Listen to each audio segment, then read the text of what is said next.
Bienvenue sur la chaîne Famille avec Jésus. Genèse chapitre 12, verset 5.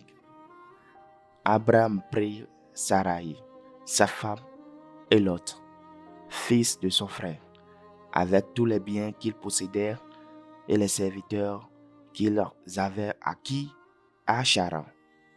Ils partirent pour se rendre dans le pays de Canaan. Quand on accepte l'appel de Dieu, quel privilège de partir avec toute sa famille. Abraham n'a posé aucune condition. Il s'est donné totalement. Dieu savait que dans ce pèlerinage, il y avait beaucoup à apprendre et à désapprendre. Le chemin n'était pas extrêmement long, mais la préparation pour la conquête à venir prendrait du temps. L'épreuve était destinée à sanctifier son caractère. La foi porterait son fruit, l'obéissance implicite. Cet appel n'était pas seulement pour Abraham et sa famille, mais aussi pour nous et nos foyers. Aujourd'hui, nous sommes appelés à marcher vers la Canaan céleste. De même qu'Abraham a été appelé, nous le sommes aussi par Christ, à travers son Esprit Saint.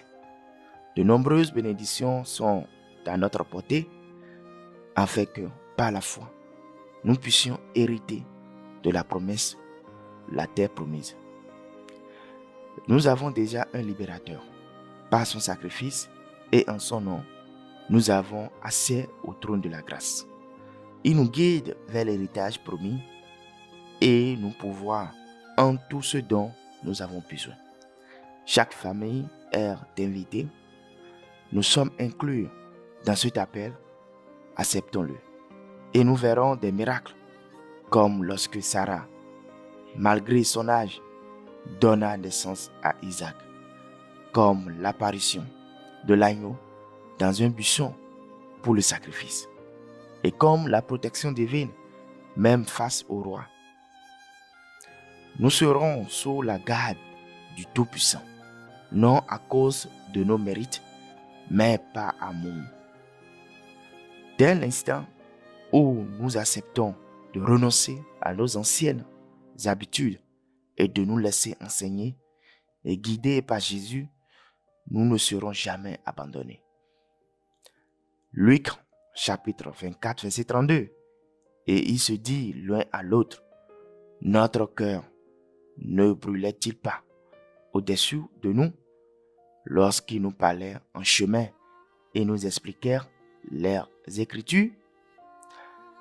L'instruction ne nous manquera pas.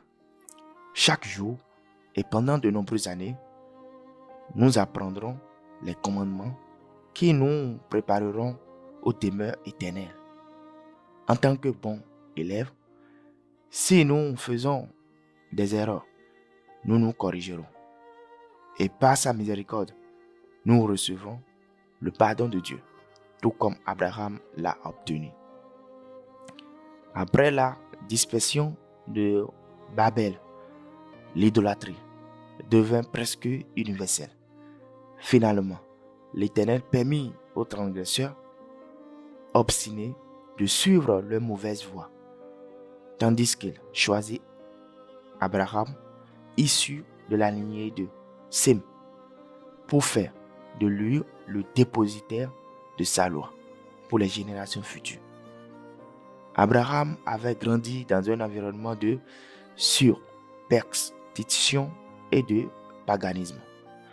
Même dans la famille de son père, où la connaissance de Dieu était encore préservée, on commençait à céder aux influences séduisantes qui les entouraient.